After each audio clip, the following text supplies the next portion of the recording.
Well, if you've just tuned in, you're watching the program Sports Desk, still taking a look at the future of Super Eagles manager Jose Peseiro. Well, joining us all the way from Estonia right now is Seun Agbabiaka. Seun, it's nice to have you on the program Sports Desk. Once again. Well, Seun, we're taking a look at the future of the Super Eagles manager, Jose Peseiro. His contract comes to an end on the 28th of this month. That has been confirmed by the president of the Nigeria Football Federation. But in your view, will you say the manager should be retained by the country? Well, I will say that if I have to come from the way the economy of Nigeria is probably right now, I think it's not wise to spend dollars on a foreign coach when we have local coach who could actually do that. I mean, the last time we won African Cup of Nations, you remember the late Stephen Sketchy was the one who won the African Cup of Nations for us. I believe whatever an European could do, and Africans can also do better. So I would say, judging by the economic situation of Nigeria, is not wise for us to actually retain a foreign coach right now. He's done a good job in African Cup of Nations, no doubt. I mean, if the federal government, if the football federation decides to keep him, he actually merits it. But we'll just look at the financial aspects the country is probably facing, which is alarming. And of course, spending millions of dollars on a foreign coach is not a wise idea for me, actually. Well, Seun is saying that it's not the best decision to retain manager Jose Peseiro. Also highlighting probably the fact that in an era like this, the national team also creates opportunities for employment. But most importantly, it is the success story that matters. It's not about who you are.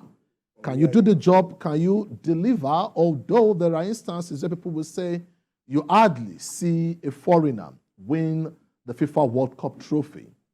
And also, you talk about the AFCON, where local coaches over the years also have been dominant.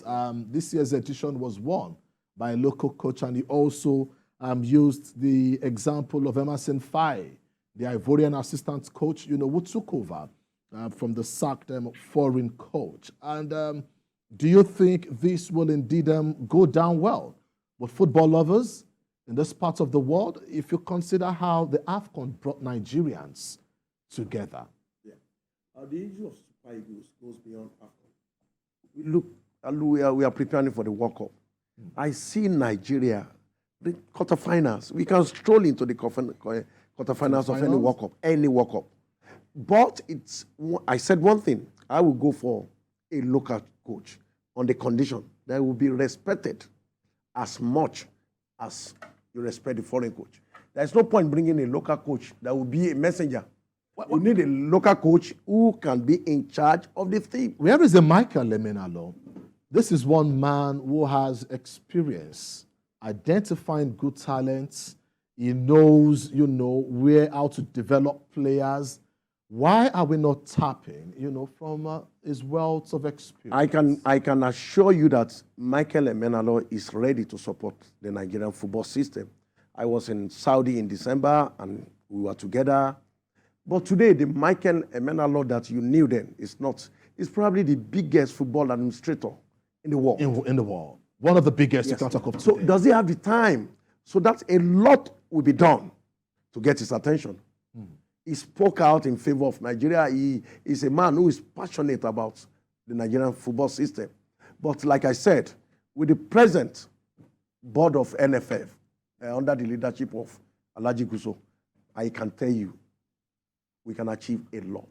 There is the Youth League, as far as the Nigerian League is concerned. Can you shed more light on this? Yes, incidentally, one of the two assistant project coordinators. Okay, and that's why I said the NFF you have now is different from what you used to have. The NFF president is encouraging the MPFL under the leadership of Honorable Benga Elegbeleye to go outside the box and bring in a result.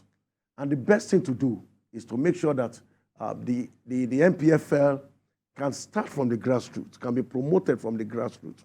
And we have all the 20 teams in the MPFL raising under 17 team.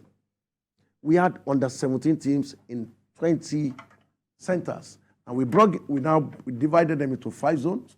Now winners in 5 zones are going to Benin this weekend. Okay. To now compete for who wins the maiden edition. Okay. And I can tell you, with the result we have seen in the last few weeks, some of the boys who participated in the event 2 weeks ago have been drafted into the senior team, like Kano Pillars, Castena. We are beginning to see talent.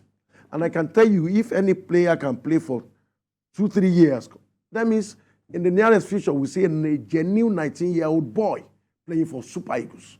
And that's the way to go.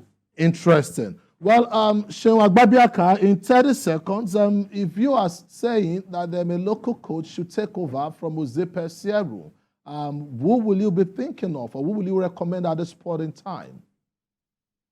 Well, we have a couple of players who have played in the Super Eagles who probably have also coached local leagues.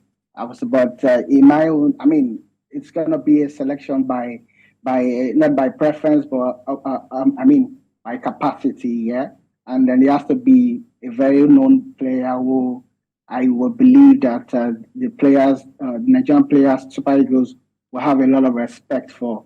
Maybe when they pull up their profile, I mean, we can still, if Amanike is available, why not? If he's available, why not? I mean, let's see what they could do. Let's go around the local coach first and see who is best candidate. It's very difficult to pick a particular one right now.